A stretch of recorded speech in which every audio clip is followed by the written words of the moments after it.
안녕하세요. 안녕하세요. 네, 스마트 동물병원 정형외과 신경외과의 반려동물 관리사 류인열입니다. 네, 저는 최성희입니다. 그리고 오늘의 시범주교 소금입니다. 오늘은요, 소금이와 함께 리콜 교육 방법에 대해서 한번 알아볼 건데요. 리콜 교육이라는 거는 강아지의 이름을 불렀을 때 혹은 이리와 라는 명령어를 사용을 했을 때 보호자에게 아이들이 돌아오도록 하는 교육입니다. 리콜 교육은 단순히 이름을 부르면 보호자에게 돌아오는 훈련이 아니라 우리 아이의 안전과 보호자와의 신뢰 관계를 형성하는 매우 중요한 교육입니다. 강아지가 보호자를 신뢰하고 부름에 반응한다며 강아지가 위험한 상황에 처해 있을 때 다시 불러서 돌아오게 함으로써 아이들을 안전하게 지킬 수가 있겠죠. 리콜 교육을 잘 하기 위해서는 세 가지 기본 원칙이 있습니다. 첫 번째는 긍정적인 보상하기입니다. 강아지의 이름을 부르거나 아니면 일위와 명령으로 아이가 보호자에게 왔을 때 간식과 같은 긍정적인 보상을 통해서 아이가 자신의 이름을 좋아하도록 보호자가 자신의 이름을 부르면 좋은 일이 생길 거야 라는 인식을 심어주어야 합니다. 간식 보상을 할 때는 보호자가 간식을 가지고 있다는 것을 아이들이 모르게 진행을 해야 합니다. 아이가 간식을 먹으러 오는 것이 아니라 보호자의 부름에 반응을 했을 때 간식 보상이 주어져야 의미가 있습니다. 그래서 리콜 교육은 일상생활 속에서 반복적인 연습이 필요합니다.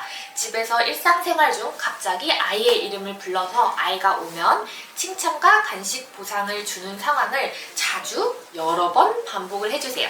저 같은 경우는 이렇게 펌프껌 이렇게 통에다가 간식을 넣어두고 집안 곳곳에다가 이 통을 놔뒀어요. 그래서 그냥 느닷없이 생각나면 소금이를 부르고 소금이가 오면 바로 간식을 이렇게 꺼내서 주는 거죠. 여기에서 중요한 건 아이의 이름을 오염시키지 않아야 한다는 겁니다. 아이를 혼내거나 혹은 아이가 싫어하는 행동들을 할 때 예를 들면 발톱을 깎인다던가 목욕을 한다던가 그럴 때 아이의 이름을 불러서 교육을 하게 된다면 아이들은 자신의 이름을 불렀을 때 부정적인 인식을 갖게 되고 리콜 교육이 안 될 수가 있습니다.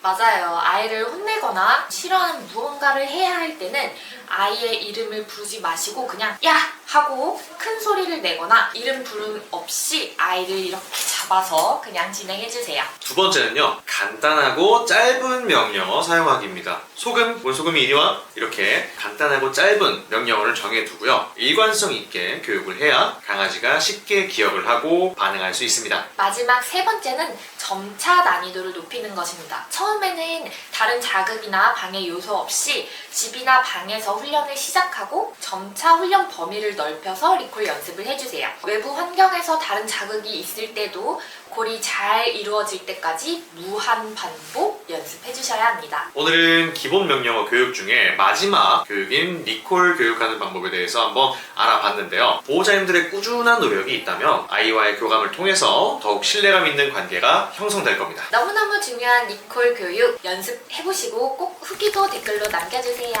오늘 영상이 도움되셨다면 구독과 좋아요, 댓글, 알림 설정까지 부탁드려요. 감사합니다. 소금 이런 옳지. 소금 잘했어. 아이 잘했어. 아이 잘했어. 아이 잘했어. 아이 잘했어. 와, 세상에. 소금. 소금. 자, 여기 앉아주세요. 앉아. 그럼 앉아.